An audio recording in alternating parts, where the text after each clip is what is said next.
And matter of fact, that's the reason why I moved, because you were talking about me.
Yeah, so it took about 20 minutes. Because it was like, well, you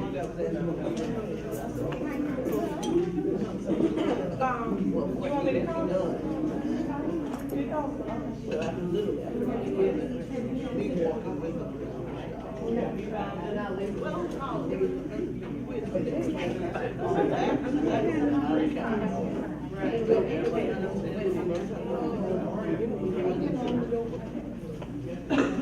So I'm walking under it, yeah.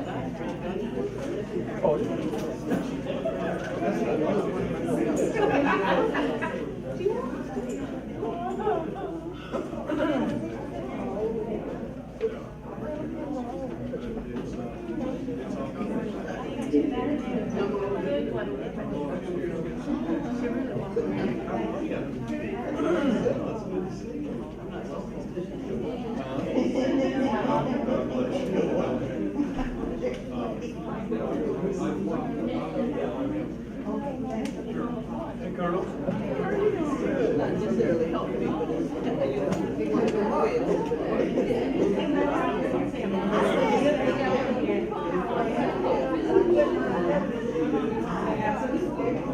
Yeah, yeah.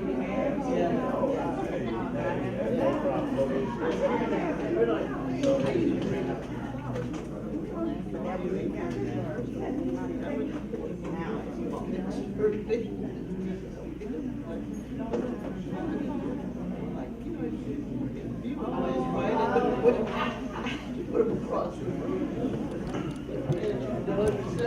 That one is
nothing at all.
Yeah, that's all.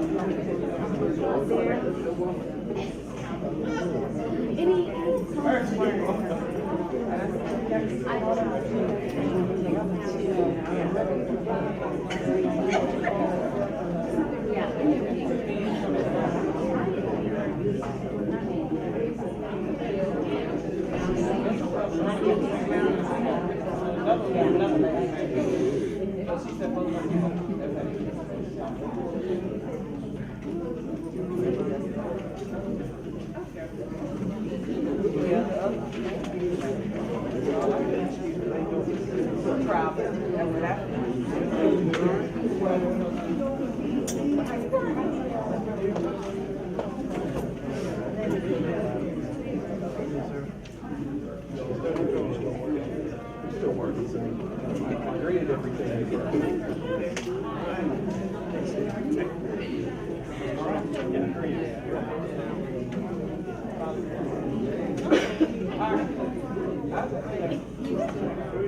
Yeah, this one costs $10. Sorry, there's different part.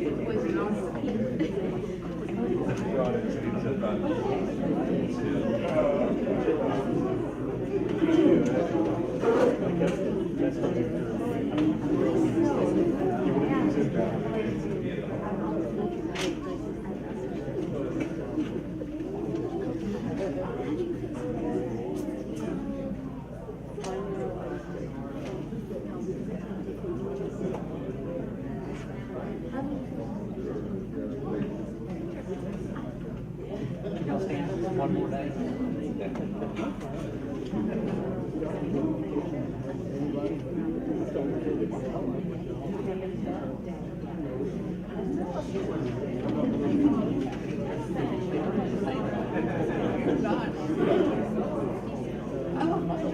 Very excited for all.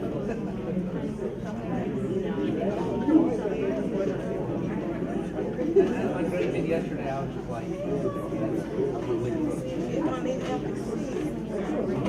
She's going for that one.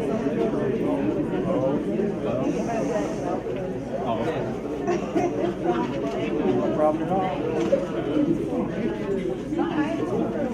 We just have a real job. It's like it goes on forever. And it's wrong.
Yes, for my boss. He's not here in like 2 minutes, so you can have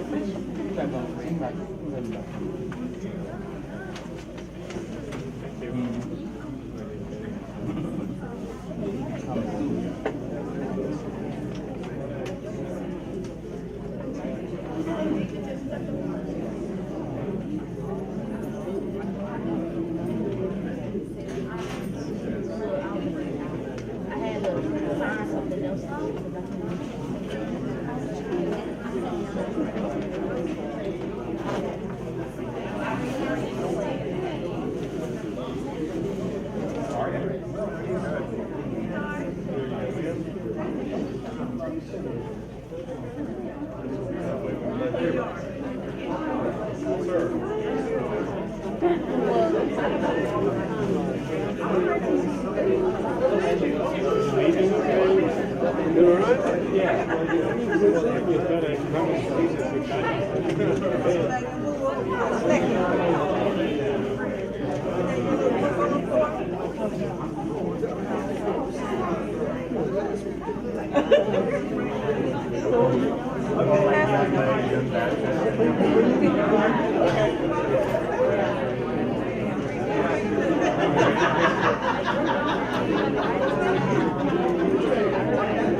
I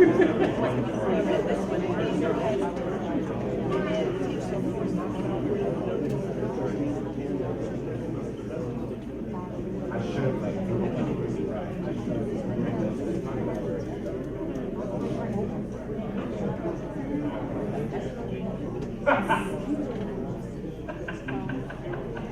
I heard you say that.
I did. Because I wasn't no way I could do anything that was ridiculous. If anybody could work something out, that it would be you.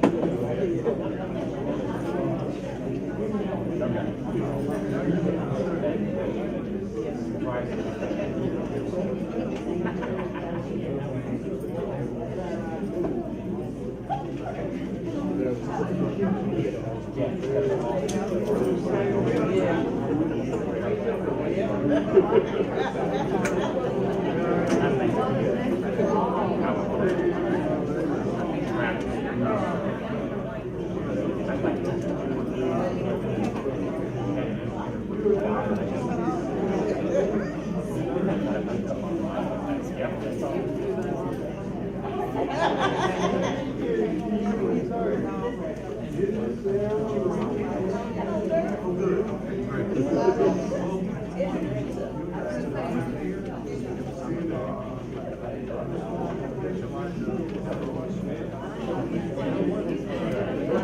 I'd like to call this meeting to order, please.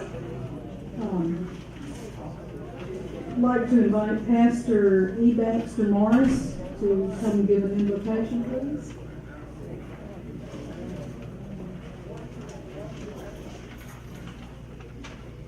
Lift our heads. Help me, Lord, is this the right road home? The clouds are still and dark, the stony path is sharp and hard.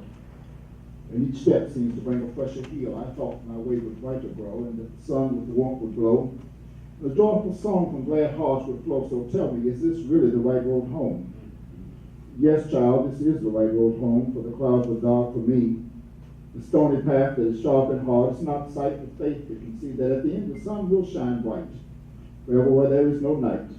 So yes, child, this is the right road home.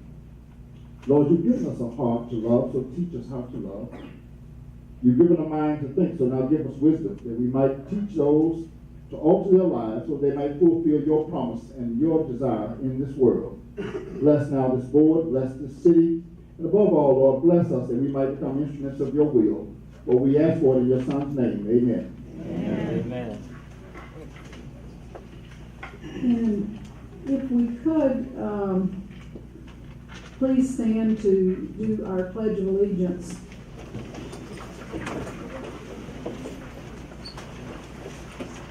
Allegiance to the flag of the United States of America and to the republic for which it stands, one nation, under God, indivisible, with liberty and justice for all.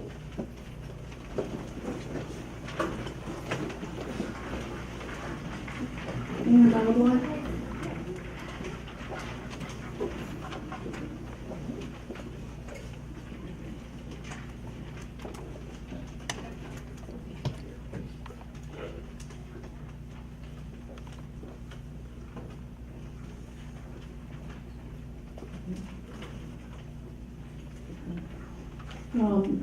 I see we have a quorum, so we've established that. I'd like to see if we can get an approval of the agenda. Madam President, I move that we approve the agenda. I second. All in favor, signify by raising your hand.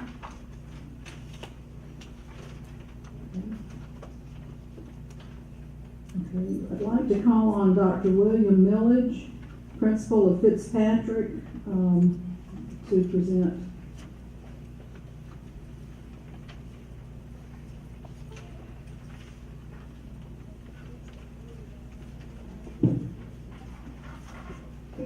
Dr. Lewis has written a poem that I thought was really appropriate, and he read it to our administrators at one of our last meetings, and so we asked him to share that with you tonight. It's very short, but it's very good, I think. Good evening. Good evening. And I thank you for the opportunity for allowing me to share with you. 'Twas the week before Christmas at OMPS. 'Twas the week before Christmas at OMPS. The countdown had begun because we needed the rest.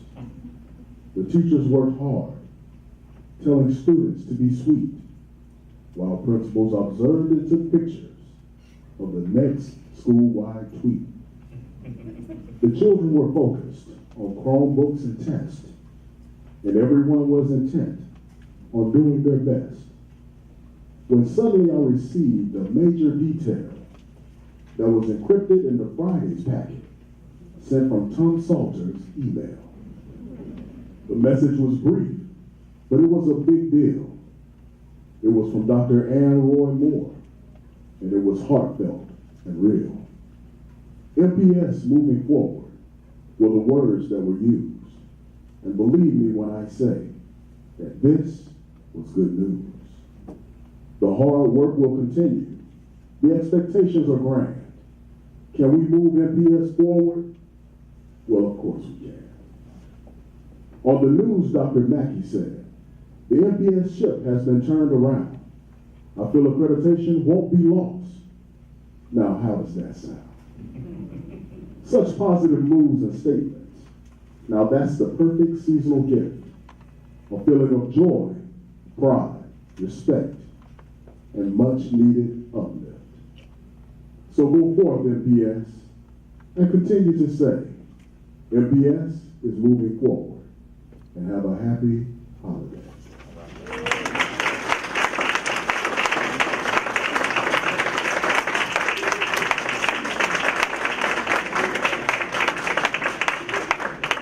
Thank you. I'd just like to say that he's one of the principals in my district, and he has a phenomenal singing voice as well. And he is a former student of mine. And I'm just proud of him every time he speaks.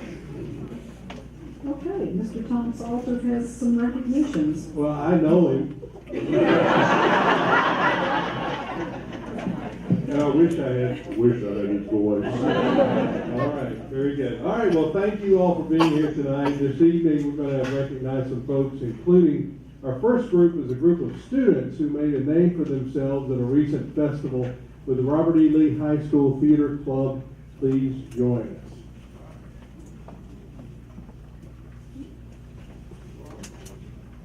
Entrance stage right.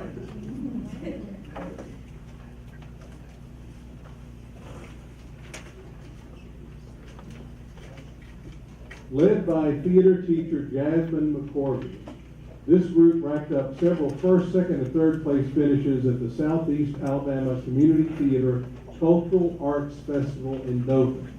In the monologue category, Alexis Carter won first place, and Charles Hunter, yeah, give him.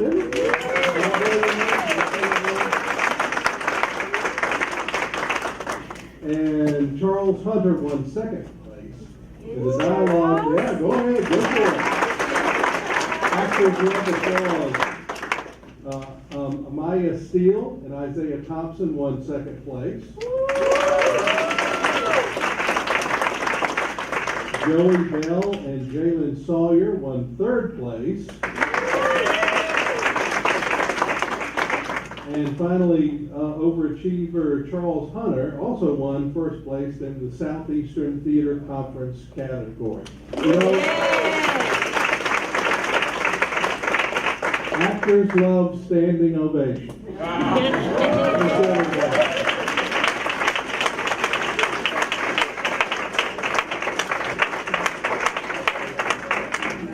Thank you, ladies and gentlemen. Keep up the good work. Exit stage left. Thank you so much.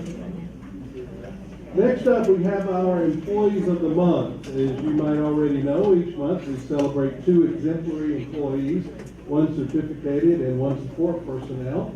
Will Audrey Gillis and Tammy Stroud please join us? Come on in, don't be shy. Ms. Gillis is a physical education teacher who's been at Halcyon Elementary for 15 years, and I think she's been in the system for 19, is that right?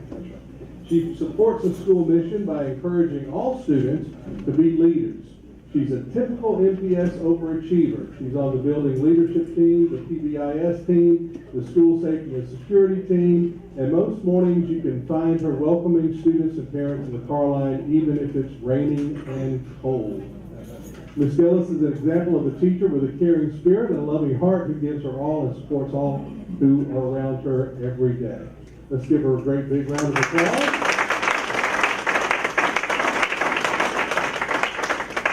Do you have any family or anybody from the school here? Oh, there we go. There we go. Her famous brother didn't join her today. John Merrill, Secretary of State. Okay. No, I'm not a name drop or anything like that. I'll make that clear. All right, Tammy Stroud is a nurse at Wears Ferry Road Elementary who goes beyond and above the call of duty and is willing to help in any way to make the school more successful. According to Principal Marcus Roberts, who is here, she takes the necessary time to help ensure we meet all our training for health and safety in regards for our students. She checks and rechecks to make sure that students' immunization records are up to date, and that can certainly be time-consuming. Our school nurses are unsung heroes. Not only do they work to keep our students healthy, in doing so, they are exposed to every cold and flu germ in the known universe. So God bless you. Do you have any family? I know I saw Dorothy, your supervisor. Wonderful, wonderful. Well, let's give her a very big hand.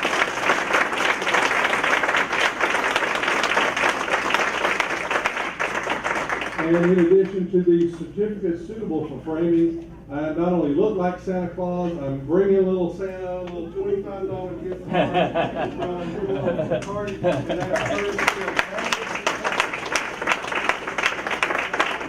you so much. Thank you.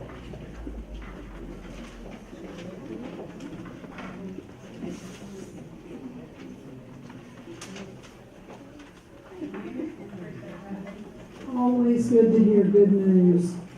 We have some fabulous people in our system. So, our scheduled public comments.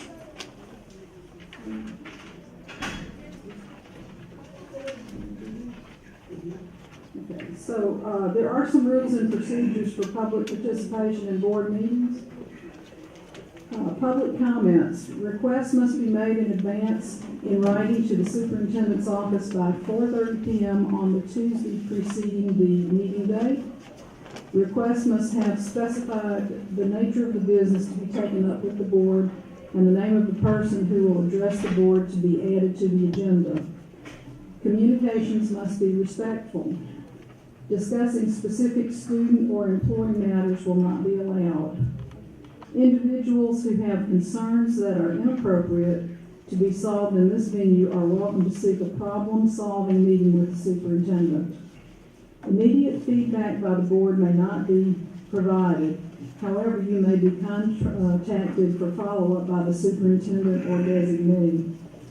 Public comments may not exceed 5 minutes. The board chairman has full authority to terminate the remarks of any person whose comments contain personal attacks, exceed the time limit, or otherwise inappropriate. A speaker may be considered disruptive who continues to speak when their allotted time has ended, when asked to stop speaking by the board chairman, or is otherwise inappropriate. If a person fails to comply when asked to terminate comments, he or she will be escorted to their seat, out of the auditorium, and or off MPS property, depending on the level of disruption. Citizens' comments. Citizens may sign up for comments before a board meeting. Citizens' comments must be on the agenda items. Forms of citizen comments will be available 30 minutes before regularly scheduled board meetings.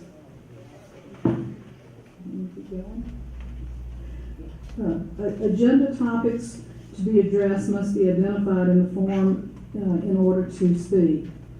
Individual citizen comments may not exceed 3 minutes. A total of 30 minutes are allotted for all citizen comments. Communication must be respectful. Discussing specific student or employee matters will not be allowed. Individuals who have concerns that are inappropriate to be solved in this venue are welcome to seek a problem-solving meeting with the superintendent. Immediate feedback by the board may not be provided. However, you may be contacted for follow-up by the superintendent or designee. The board chairman has full authority to terminate the remarks of any person whose comments contain personal attacks, exceed the time limit, or are otherwise inappropriate. A speaker may be considered disruptive who continues to speak when their allotted time has ended, when asked to stop speaking by the board chairman, or is otherwise inappropriate.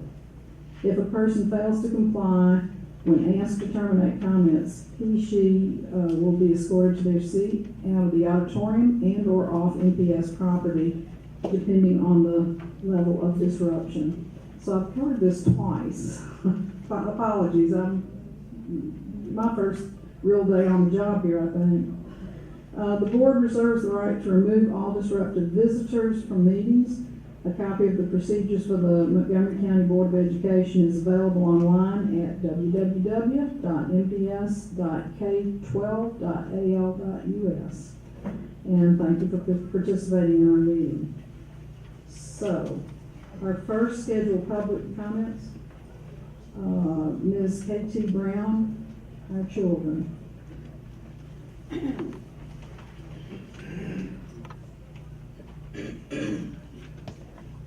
Good afternoon.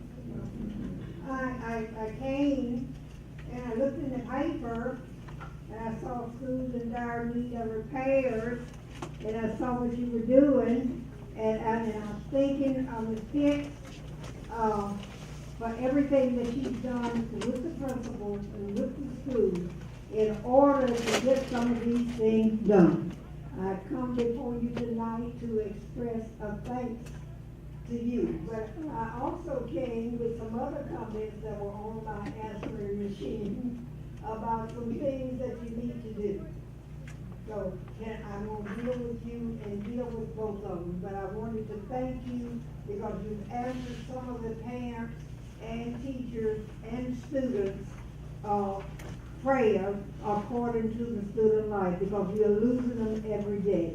And we've got to do something to bring them back into the school system and let them move on so that MPS is moving forward.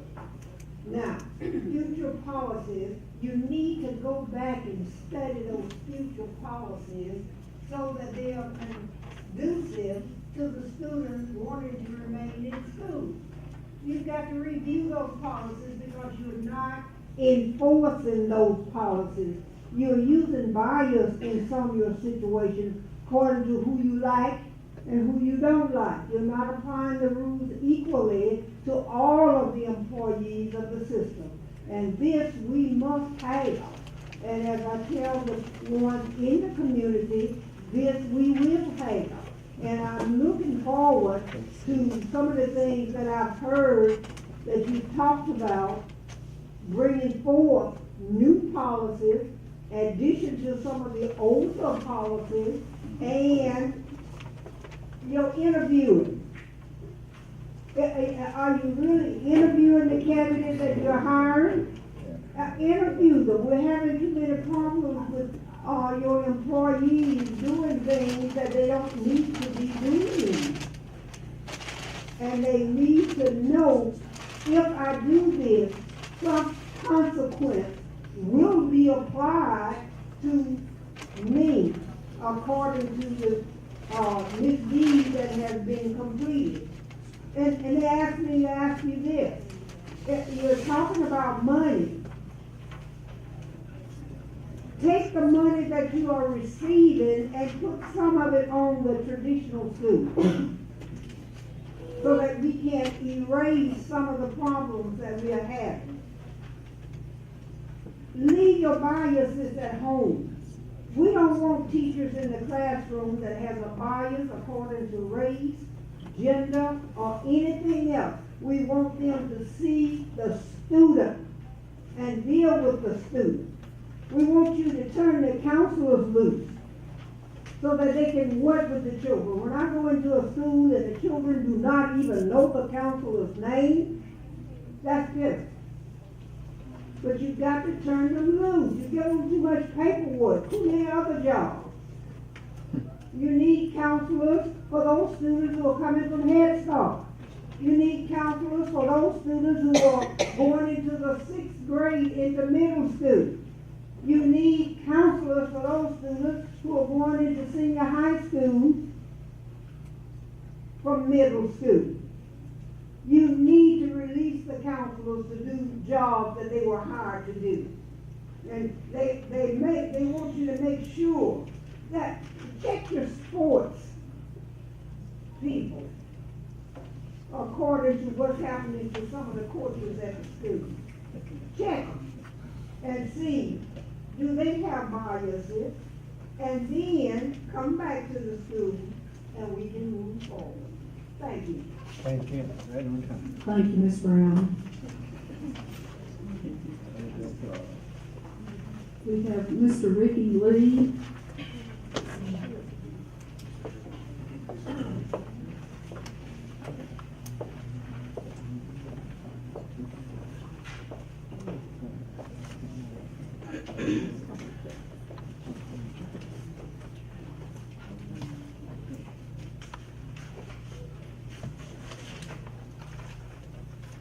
Dear Board, upon a suggestion, I created and took copies of this notification to numerous schools. First of Teacher Ricky Lee, available Monday through Friday, info below.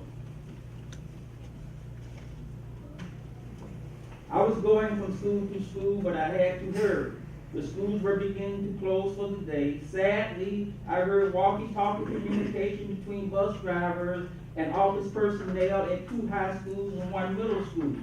This student or that student could not ride the bus because of a bus suspension. I stopped in my tracks at a fourth school, a high school. Students were brought into the office by security officers. I would quote a gentleman of the board, "I get real tired," said the gentleman, "of those people who only see the negative," end quote. Also, a member of the board described 2 areas of factual achievements. More schools were built and more programs added in his 8 to 10 years. I am amazed how beautiful a number of schools are. However, I finished the day at a splendid looking school. As I walked down the stairs, a student was repeating the expletive MF. Kind of bad, I thought, before seeing a security officer walking behind him, before learning his expletives were repeatedly to the officer. After I went to the office and then to my car, the officer still had his pencil and pad. This happened wide open outside. Both the student and officer were in a car. Not until the driver got off, pulling the high school boy by the arm and getting him into the seat, things subsided. This true tale and another I told at a MPS lady at this building. Poor and failing schools are found throughout the state. The so-called acknowledged failing schools are on these 2 Accountability Act pages. Alabama has 137 school systems. One system, Montgomery County, is under state intervention. Some of our 4th graders and 5th don't know how many pennies are in a dollar. Don't know how many nickels or dimes are in a dollar. Can't count to 100. I was teaching percentages, and when I asked how many knew the answers, most hands went up. Keep your hands up and stand up, I said. Come out into the hallway and tell me one by one, quietly, I insisted. All but one sat back down, except for one question on Thanksgiving. My 70-year-old niece, who is in the 2nd grade and from South Carolina, knew each answer. Some 4th graders and 5th are taught to capitalize the first word of a sentence. My niece already knows that. One day I passed out a lesson on the same grade level. A chart was on the wall. At least 1/3 of the class went up to the chart.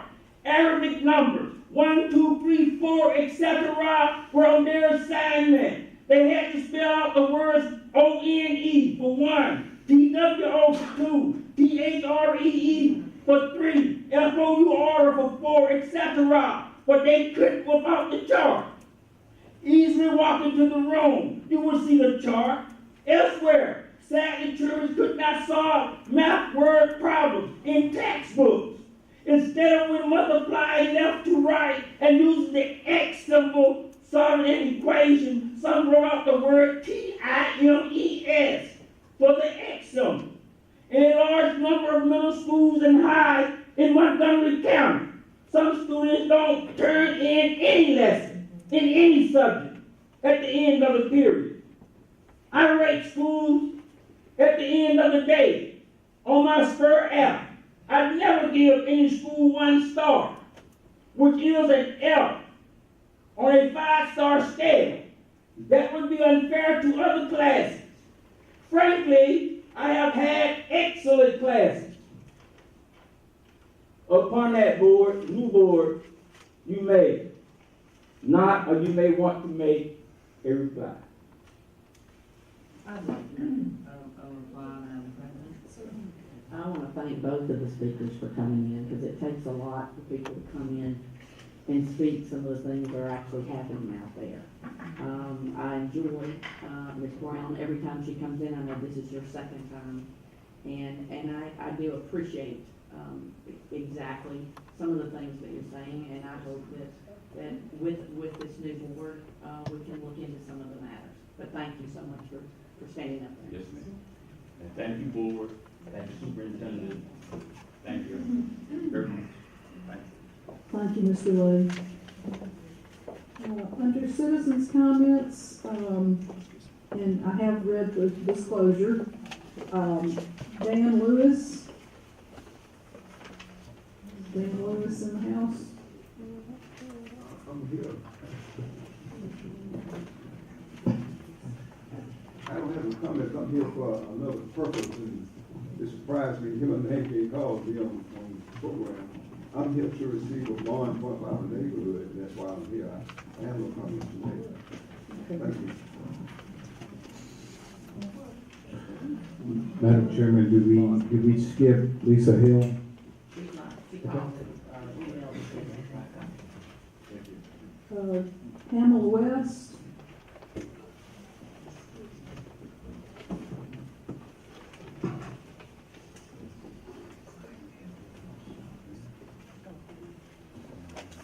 Hi, good evening. I'm here to talk about the calendar. Being a teacher, I notice each year the calendar, the start dates are moving earlier and earlier. I'm asking on behalf of the teachers, being the Vice President of MCEA, that on August the 5th, it says a teacher in school work PD day. However, in the past, teachers never really had a day to work within their classroom, do bulletin boards, lesson plans, and typically get ready to start to welcome the students. So I'm asking if August 5th could be an actual teacher work day in our classrooms where we can do bulletin boards, get our roles together, seating charts if you like. Because normally on those days we do the in-service, we go to various locations. We have very small, if minimal, any time within our classrooms. Teachers normally reserve Friday, Saturday, and Sunday, getting our classrooms together to welcome our students. We are eagerly and excited to welcome them back, but to relieve some of the stress, we're asking that August 5th be reserved for an actual teacher work day. Normally, the school system have various things they want us to accomplish during those PD days, but we're asking, begging, and pleading on behalf of our students that if we can relieve some stress of the teachers, and we know that each year we have a lot of new teachers, if you can actually allow us time to mentor them, help them prepare their classrooms, and get ready to welcome our students. Thank you. If I'm reading the schedule correctly, I think there are 3 in-service days, August 1st, 2nd, and 5th. Yes, ma'am. And normally one day we go to the Renaissance or wherever the superintendent designates as his or her welcoming program. Another day we meet with various curriculum specialists at Trenum, AUM, or different campuses. And then typically the school has a roundabout day where they give us all of the correspondence, handbooks, procedure manuals, and all that thing, covering things that we do need to know. But again, at the same time, we need to prepare for our students.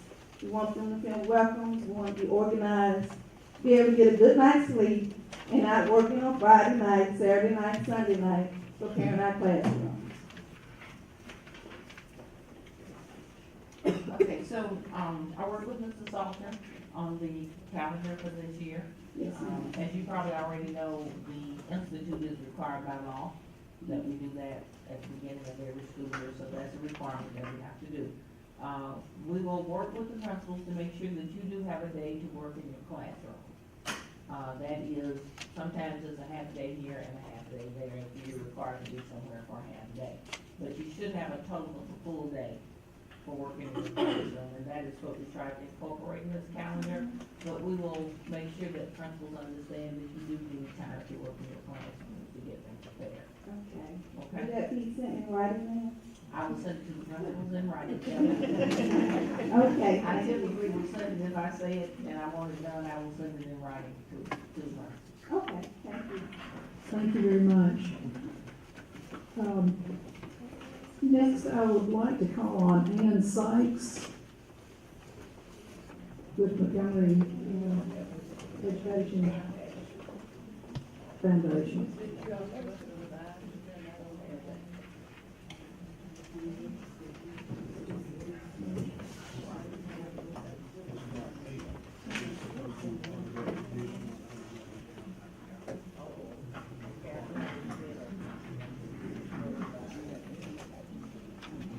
Thank you. We'll be brief but I think it's important to celebrate the things that took place. The 6th year in a row, the Montgomery Education Foundation had the Rain Brawl, which is a trivia contest that teams come together from all over the community to support our schools and to play and put their brainiest brains together for some really tough questions. The winners of each, the top 3 winners actually get money for their schools. So it is, the money goes directly to the principals. And so I'd like to call on the teams that are here tonight to come up. I know that there's some of our teams. Teams are represented by parents, teachers, community members. Not all of them can be here tonight. Some of them had to go ahead and leave, so I apologize. If there are any other team members coming up, I know that not all of them are able to be here tonight. Sometimes it's faculty, sometimes it's parents. Excuse me. Many times it's businesses in the community or neighborhood associations or at a bridge club that sponsor the team. So the nice fun part of it is a lot of different people are playing on behalf of our schools. So our principals I know are here, so I'm going to announce the 3rd place winner is the winner, and that was, excuse me, it was Brew Tech High School, and they won $750.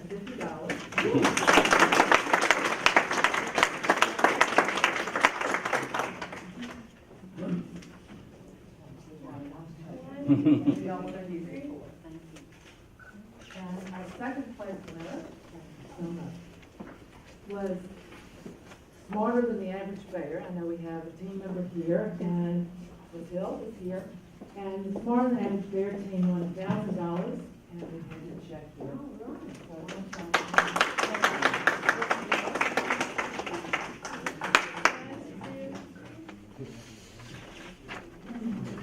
Every year there's been different schools.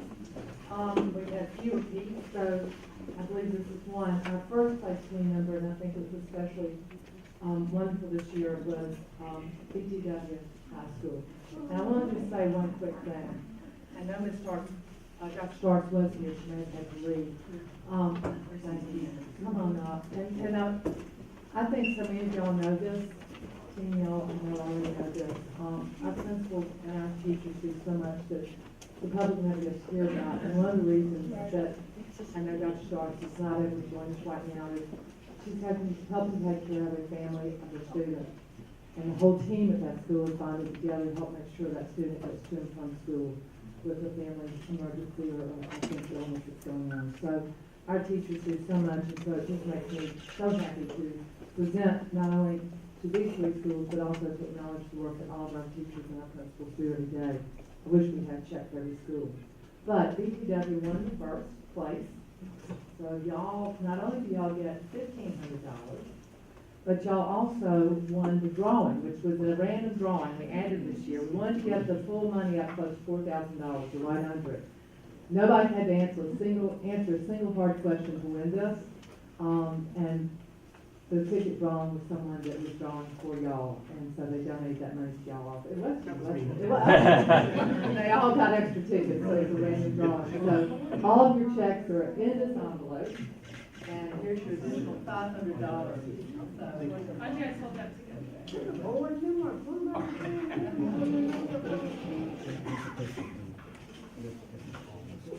So thank you all so very much, and thank you to the community that supports our schools.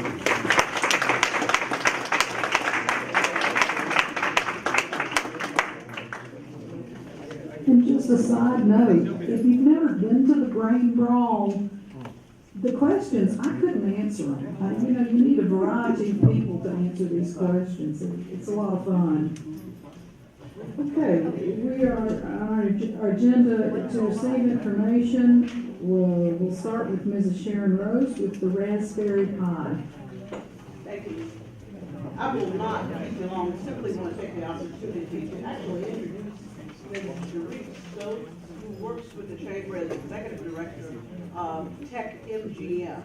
As we know, as part of workforce development, technology is one of those high in demand careers. And Cherie has a history, actually, of working with the Montgomery Public School System and the teachers in the schools in terms of technology for years.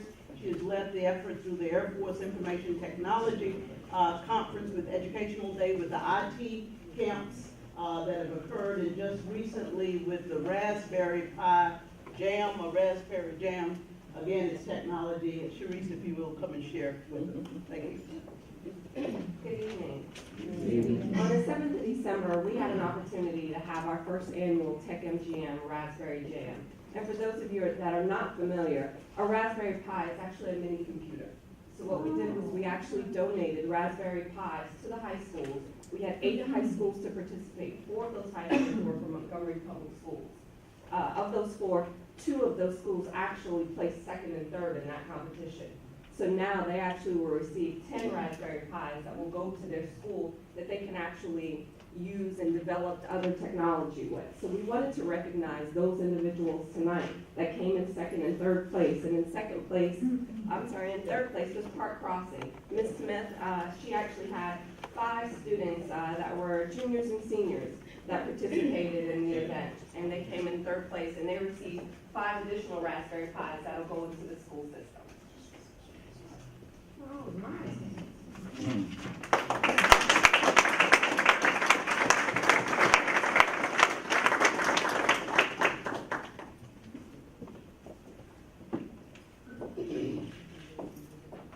And then coming in 2nd place, Mr. Steve Ballard is actually the instructor from Brubaker. And they had 8 students, all seniors, that participated in the competition.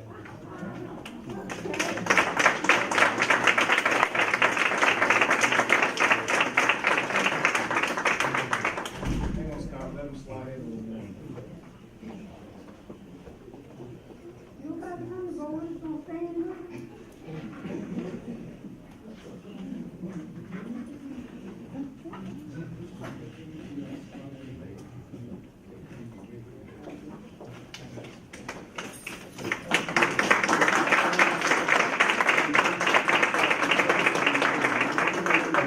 One of the big aspects of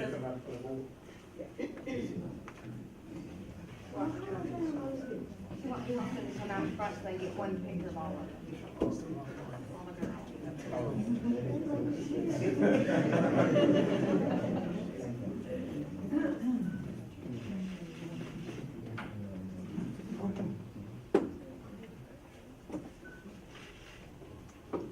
So I really want to applaud these students, because one of the big aspects of this competition wasn't just to technically develop something, but it was really based on how do they articulate that. So we're trying to make sure that we're not only encouraging the STEM aspect, but we're looking at those soft skills. Their ability to technically articulate what they've done, their ability to present that to a panel of judges, but also how do they manage their time. So it's looking at those critical thinking skills. It's also looking at problem solving. So we're trying to marry what you can do from an innovation perspective in science and technology, but also how do you use your soft skills to do that. So taking those aspects and really looking at how are we going to develop our workforce, this is one of the many areas that we can do that in. So we'll continue to have competitions like this. We'll continue to have Innovate AFITC and other avenues where the business and government community that works in IT can really influence what happens in the schools. So thank you for your support, and we hope to have more schools to participate in future competitions. All right.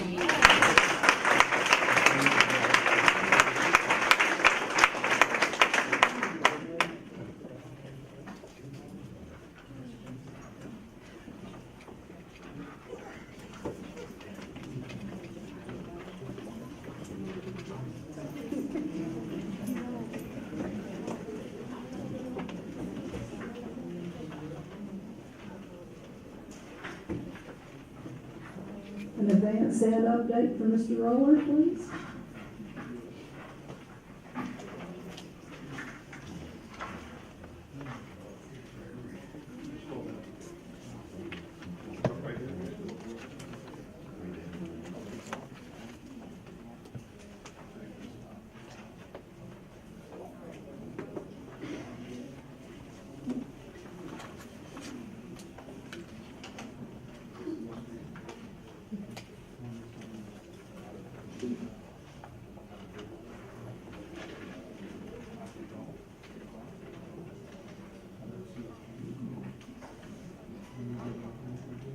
Technical difficulties. While he's looking, so let me say good evening. My name is Terry Roller. Last Tuesday at the chamber celebration that we had, Dr. Mackey spoke and he talked about the advanced ed process. He talked about the fact that MPS was doing very well. He expected a good report from advanced ed, and just very excited about the direction that we're moving in. Obviously, we can't give an official advanced ed report because it's still embargoed. They're still working on it. That won't be released until mid-January, we're hoping. And so what we've been doing is, along the way, we worked on the 6 priorities that came from the 31 directives that were part of the advanced ed review last year. So from that, we ended up with 6 priorities that had 31 directives in those, and we continue to work through those directives throughout the first 6 months until that review, which ended a couple weeks ago.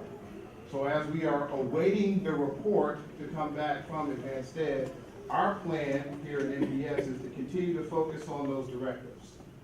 Because until we receive that report, we're going to let those directives and those priorities drive the work that we're doing. The report is posted. The report is posted on the website, and we update it. And what we're doing is we're using technology, as you can see. When it's good, man. I tell you what.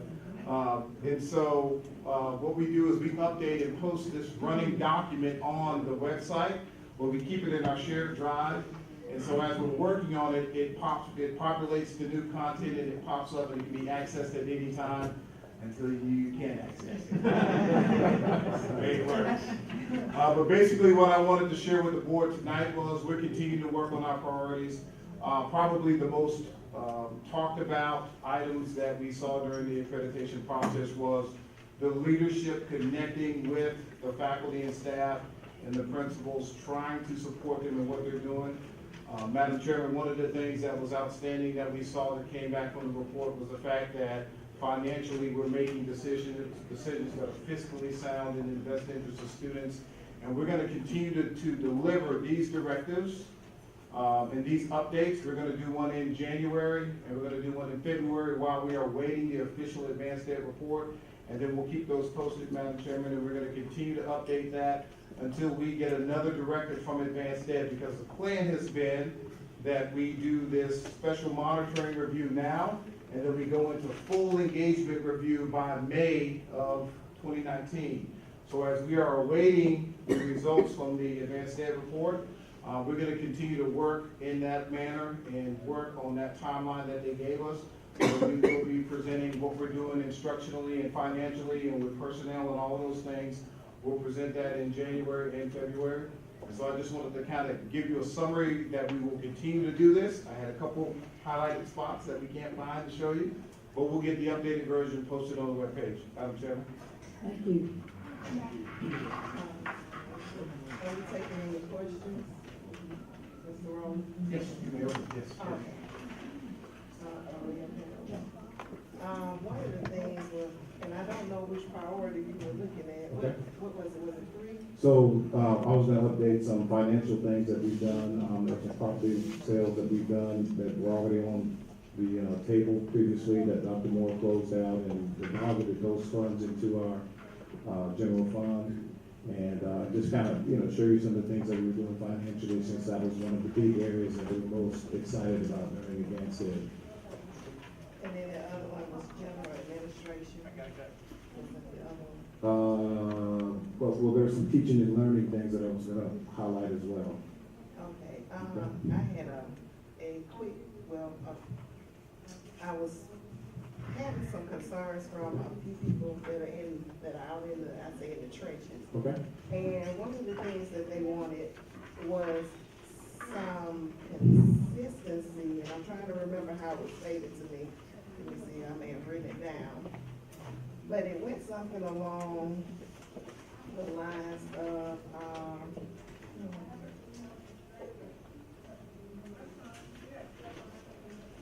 oh, I know it was. It was one with the principal trainings when we bring them in, orientations that they wanted to address, so that all the new principals would kind of have an idea of what's expected of them. So that was one. The other one was that they wanted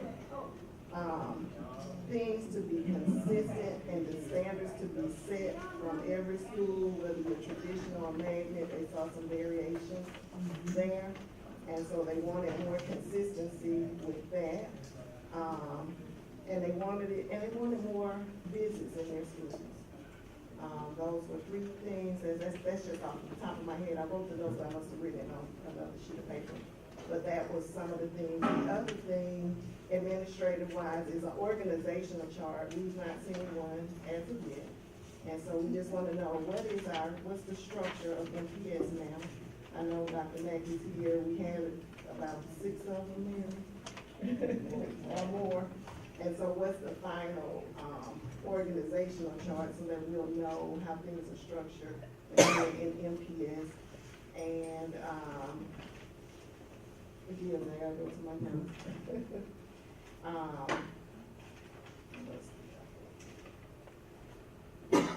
Strategic plan. I know that the state had the MPS strategic plan 2020. And I wanted to know if advanced ed standards would be aligned with or would we have to realign our strategic plan to match what advanced ed is doing so that it can be consistent and these things can continue throughout the district for years to come? That's a great question. I love that one. Dr. Moore? Okay, so.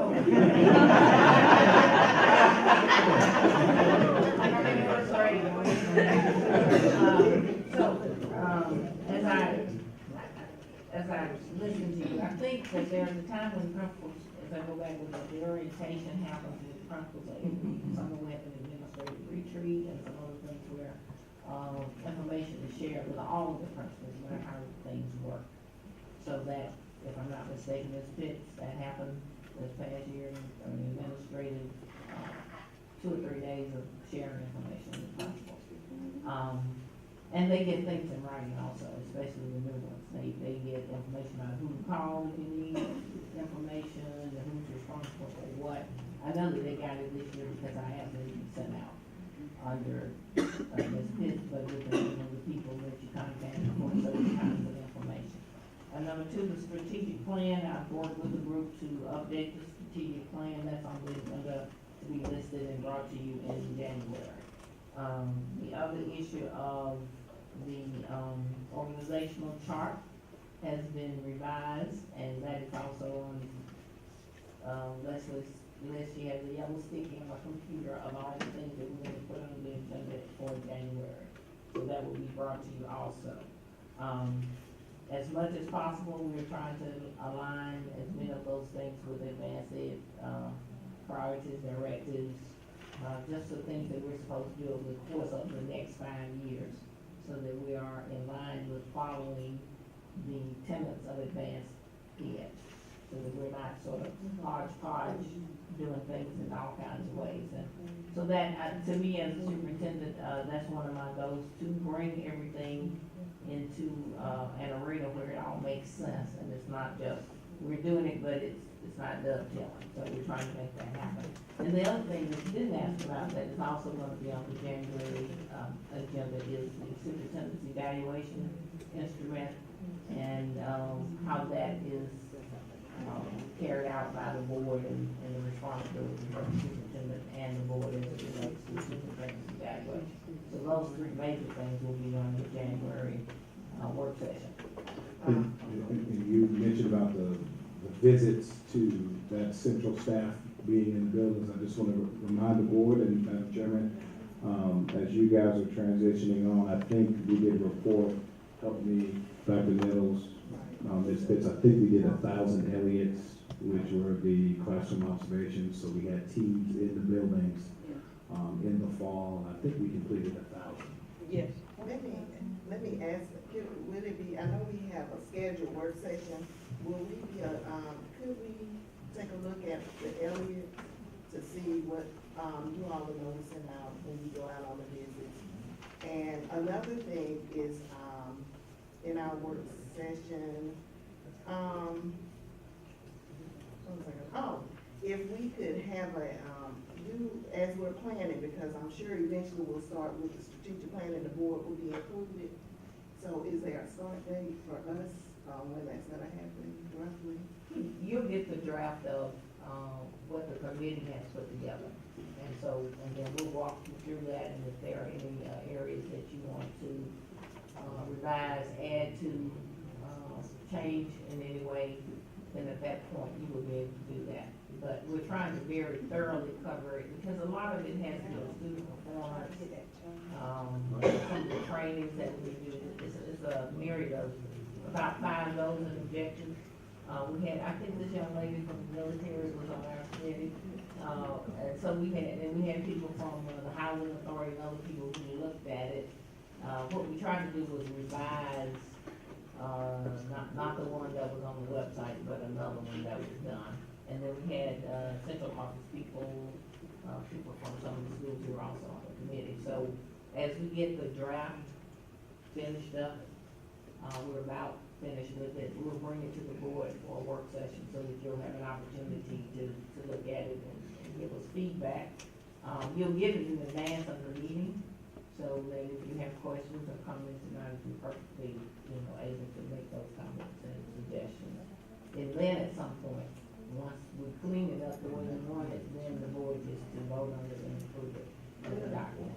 Will it have, and like our recent, state assessment just for planning purposes only, as well as, our attendance, graduation rate, and any other, assessments that we're using in our schools to see if our students are if one of those programs are being effective, and, to see also if our students are making any gains in that area, so that we can have just all the information to help us plan. So when you do a strategic plan, you have some very broad goals and objectives. And then, you have activities that are listed to look at certain pieces. And then the specificity comes when you assign it to someone to make sure that those things happen, and they will then use those documents to decide specifically what it is you need to do in the, let's say, in the area of student performance. So will we be able to request the information? Sure. Okay. We don't have our, information yet about the recent, report that's going to be coming out probably in the next 2 or 3 weeks. And once that is released officially, then we'll be able to share it. And well, could we get, well, that, I know we have to wait on that one, but even like the trends, like Cynthia says, just so that we'll see how kids have been moving, at least I'd say back 3 years information, 3 years back. I'm sure the semester can get someone to pull that from today. Okay, in addition to whatever is coming out. And I then- think in this case, if there's something specific that you want, if you would give us a list of it, then we can go back and staff and pull information that you need. Well, that's why I asked, because I didn't know how Yeah. it was gonna work. We can get that for you. Okay, and my last, and this will be my final question. In talking to various people, one of the things that I keep hearing is about the behavior. That I get a lot of phone calls. And since we're talking about administration, just a little extra, how do I put it? Because bullying is the #1 issue in the schools. And so one of the things that they wanted to address was, because they know that we're bringing in mental health services, but it's something, that could be more helpful to the bullies, because, and I'll just say it the way it was told to me, sometimes you have to remove them away from the school because it's just that serious, that no matter what they implement, if they're not seeing a change in behavior, and from what I was hearing, nobody's wanting to put them out, but just getting them somewhere else to go that would be beneficial. We could just look into that. And I explained special education because I was like, we have laws that protect students, and who also have a right to free appropriate education as well. But if we could just look at what our discipline is like, so that we can make sure we are implementing things that are working in the best interest of the children, all the children. I'd like to piggyback off of what she said there, because I think just this year alone we've had 4 suicides. We can't attribute them all to bullying, but it is the #1 thing. And if we could bring back something like even character education or something to get in these kids' heads. It's, I think what we're dealing with, and we know we have social media, but it is expanded. You know, when you let children have kids at cell phones at the school, you know, we haven't been able to stop that. And what's happening is it's just escalating, it's snowballing. Yes. And we've got to have programs like, we have one out of Bellingraph.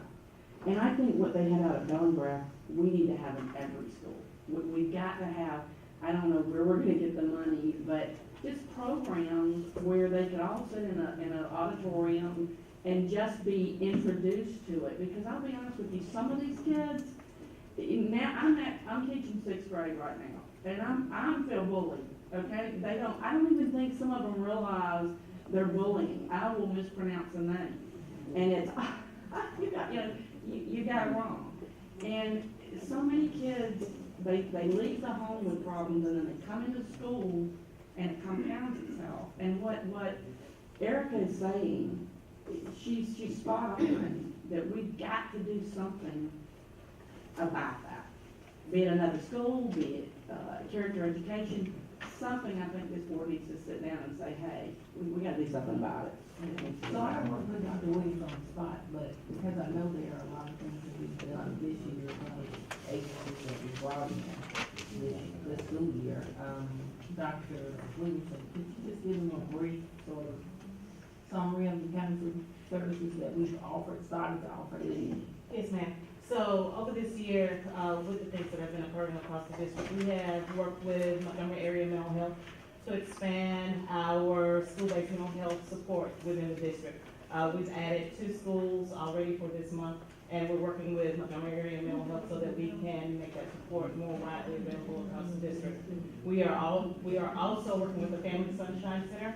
That is the agency that went into the school that you mentioned, so that we can provide adult training for identifying when students are at risk, as well as they are piloting a program within that school to help children understand what to do when they know that they have a peer that is at risk. Just as late as today, I have partnered with Ms. Anderson Finley, so that we have 2 more agencies that are willing to expand the supports beyond what we already receive. So right now, we have very individualized support that happens within our district. We have 2 agencies that are willing to partner with us so that we can have more group sessions, focus group sessions, whole group, individual, as well as parent information sessions, so that we make sure that we're targeting those concerns throughout the district across all schools.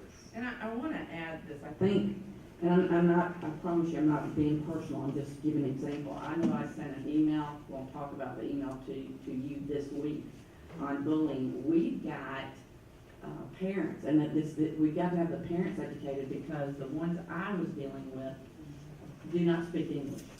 And so it put me in a position, because this just happened yesterday, it put me in a position I didn't know what to say, because the parents have chosen an English-speaking person to be their advocate.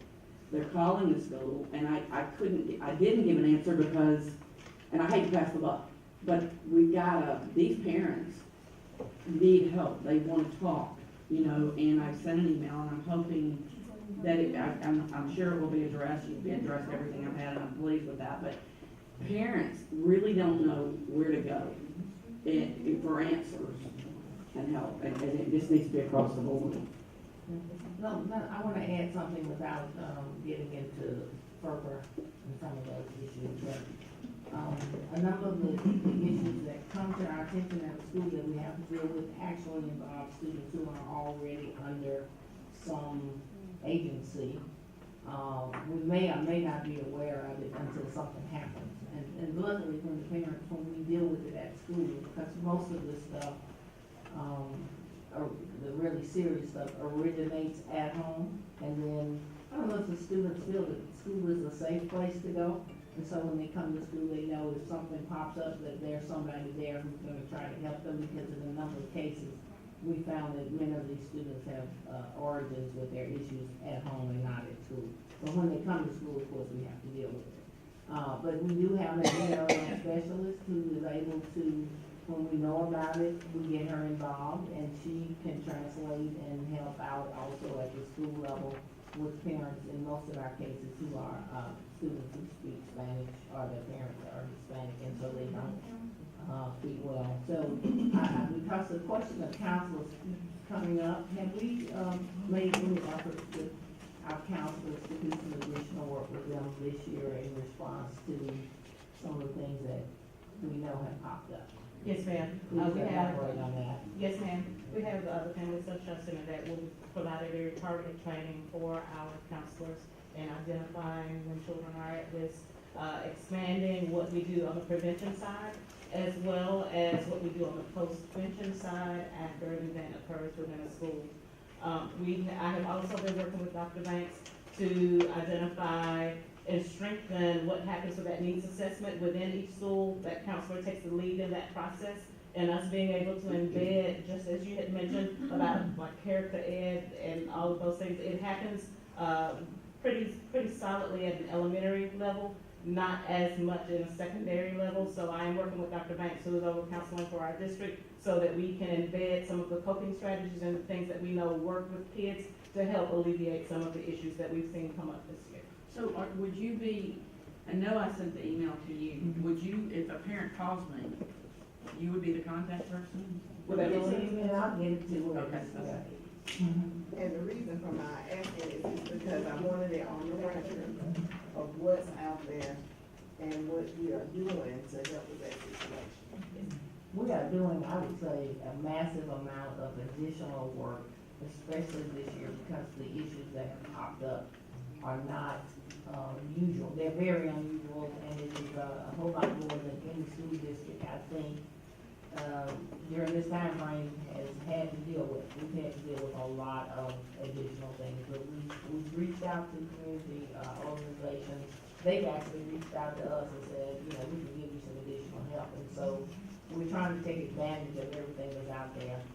As a matter of fact, part of my MOU that's gonna come up later has a strand that will help us also in this arena. So they're here right there on the front row, but, so I'm not gonna put them on the spot, but they do have a strand that goes with it, Health Services Inc.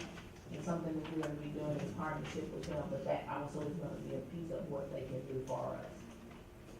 Thank you. Madam Chair, I'd like to speak just a moment. I had some concerns, and I was going to save this to the end, but I'm glad that all of this conversation has come about. As we talk about the strategic plans for the district, it is my desire that as a board, that we too pull ourselves together and develop a strategic plan. We have received some wonderful information in our packets and in our meetings. We want to be a little bit more focused and directed on who we are and what we do, and how we communicate to our public. And so if we can come up with, and I know January is already getting kind of full on the agenda, but I'm hoping that with our future retreats and our future meetings, especially our work sessions, that we can be more focused on pulling together what we want to do to increase our parental and community engagement. How are we as a district and a board going to work with the community and the district to ensure that we increase, improve, raise our academics and our standards, looking at funding as a community, as well as, and I'm glad you mentioned it, I had taken it off my list, I was going to say attendance, but attendance and behavior are significant issues. And so if we could look at those issues and any other that the board members would like to make sure we focus on in conjunction with our superintendent, I'd like to see us actually develop a plan and be able to execute that monthly as we go on. A retreat is in the works, and part of it, at least I would like for us to do just what you're saying, which is to set some short-term and some long-term goals, look at why we're here and what we can do to make this better. So that is in the works right now. Thank you. Anything else on this topic? Dr. Moore, you wanna talk about the MOU? Yes, I'll do that. Maybe a month ago, a little over a month ago, we had, a report from Health Services Inc. regarding a partnership that they would like to embark on with us as a school system. I think it's wonderful, it's gonna be great for our kids. Some people say don't say kids, cause they're not kids, but, I'm elementary, so sometimes I say kids. But our students across the board, and it's gonna give them, some health, related services, some mental health related services, some dental services, some vision services, and some prescription services. And it's just, I think it's gonna be wonderful. It's something I really wanted to do since I came in this interim back in, February, March.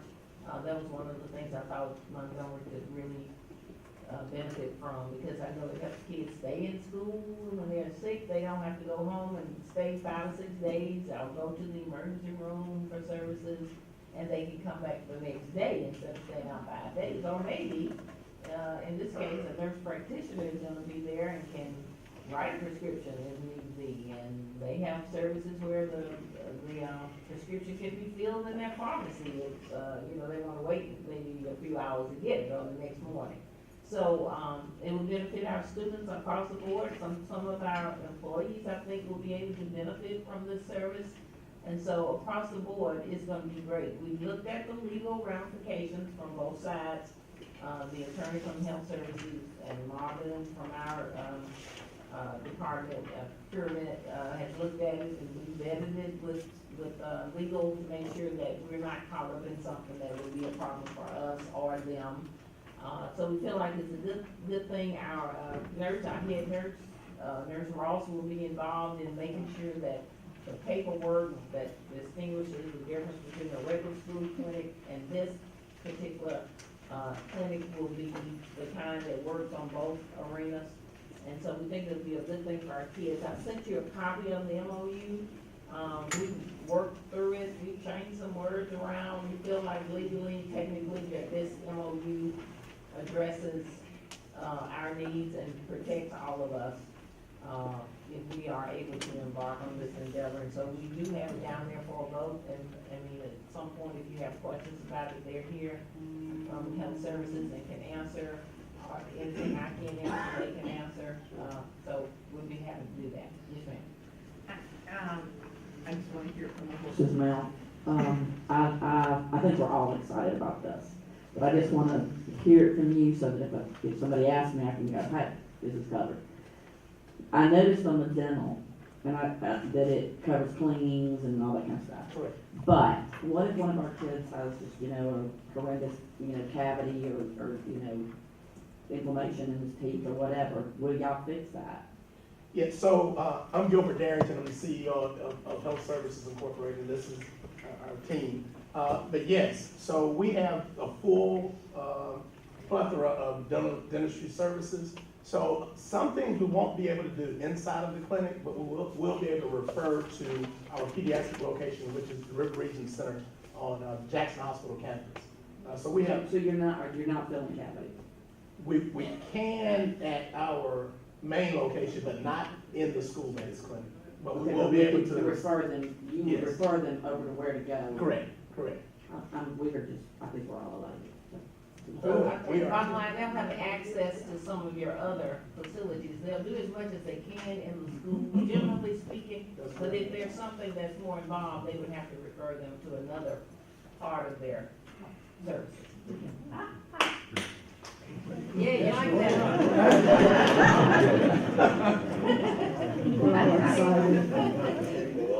I may get some brownie points from you. I'm working on it. But anyway, I'm really excited about it because anything that's good for our students, I think, is good for the system. It will help us with attendance. Sometimes that's one of the things that came up, the major issues with kids like us. Sometimes they just don't feel well, when they're out for a week. But with this service, we'll be able to hopefully get them back in school sooner, or maybe even not have them have to stay out a day. And, they can get the service quickly, as opposed to, staying home, mom's trying to get them well, or they don't go to the doctor or whatever. And then, if I'm not mistaken, Yeah, we have brochures and pass out. Some of our schools from, even though we have, 4 locations, that some of the students from other schools will be able to perhaps go to that location to get services also, even though that service may not be in their school. The clinic may not be, but they can schedule arrangements to go to, those locations that we have now. And I'm hoping, I'm not trying to be greedy, but I'm hoping that in the future, we might be able to add more. But we're starting off with, 4? We're starting off with 4. And I said Nurse Ross, and I just said Nurse Rogers, she's our head nurse, and she's gonna be involved in making sure all the paperwork and everything. I think also you all need to know that if there's a room that they select, we try to get it where there's an exit, they can get, can't get up and have other kind of services come in. That, if it's not, fully, equipped, they're gonna equip it, which we know that none of them will be fully equipped, but they're gonna provide the equipment. If we need to run water to a room, they're gonna work with Ms. Anderson, they're gonna take care of making sure that happens.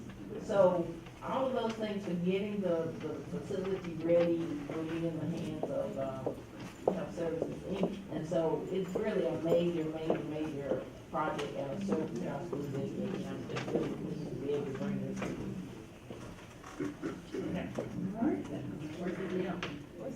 So, we are gonna move on to, items that are to consider for approval. And we're gonna begin with the personnel report, the certified personnel report. Okay, so before we, get a recommendation, I want you to pull numbers 21 and 22 from the certified minutes. Yes, these people have resigned, we don't have these officially on your document yet, but, so you will not need to vote on the action that's on there right now. So I want you to pull that, 21 and 22. So now I'm getting to the recommendation. I recommend approval of the personnel report, certified personnel. 21 and 22, yes, ma'am. Is there a motion? I make a motion to accept the superintendent's recommendation. Is there a second? I second. Any further discussion? All in favor of accepting the certified personnel, report, please signify by raising your hand.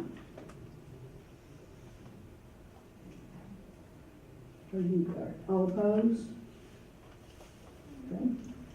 The motion passes. And then we have the personnel report classified. I recommend approval of the personnel report, classified personnel.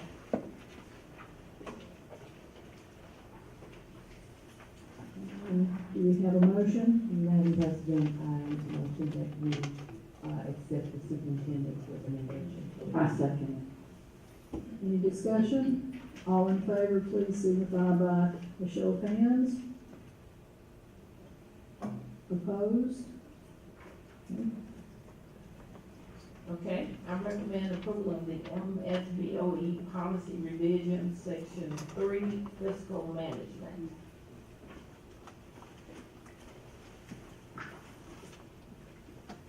I make a motion that we accept the superintendent's recommendation. I second. Any discussion? All in favor, please signify by a show of hands. Opposed? The motion carries. I recommend approval of the MCBOE policy revision, section 4, general administration. I have a couple of questions from Mr. Anderson. Mr. Anderson, you mentioned the fact that in our report about the schools that you all had cleaned. Now, in the summer, the magnet schools have 2 12-month custodians, right? And some high schools have 3. 1 12-month. Okay, so when you had the cleaning done, you pulled people from logistics, So, did we have to pay, and we did pay them overtime? Yes, ma'am. They worked after hours, they said we paid overtime.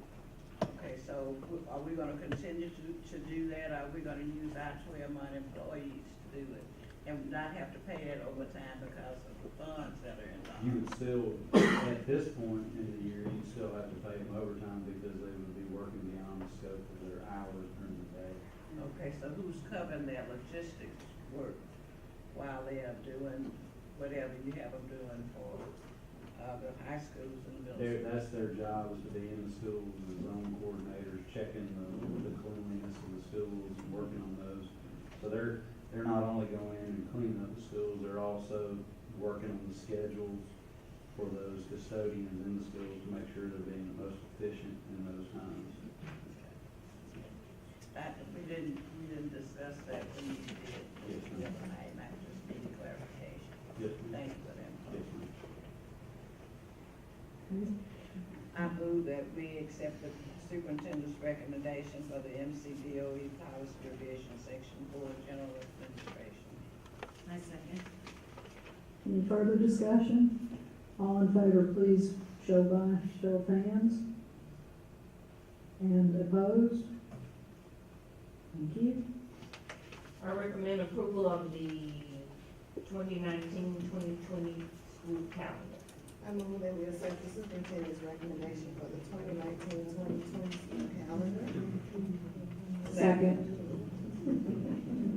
Any discussion? A show of hands for approval. Is there, any opposed? Okay. Okay,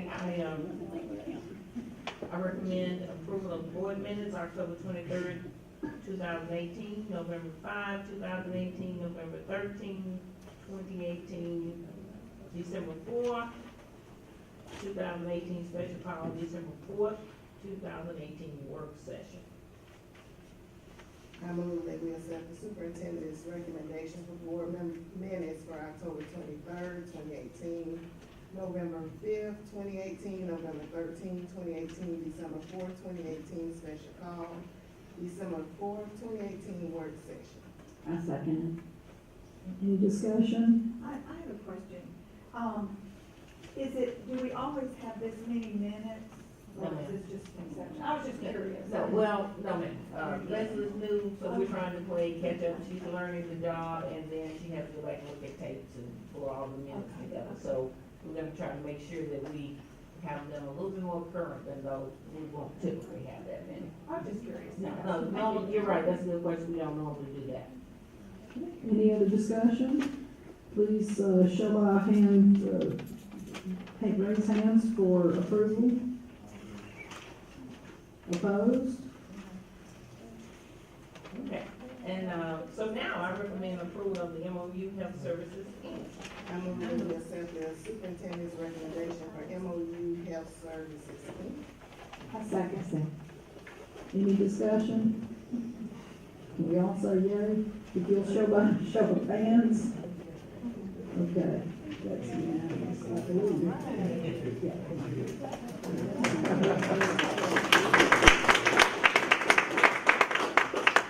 Just to point out before we adjourn that we do have a January 15th work session and a January 29th regular board meeting. Unless there's any other business, I would say we adjourn.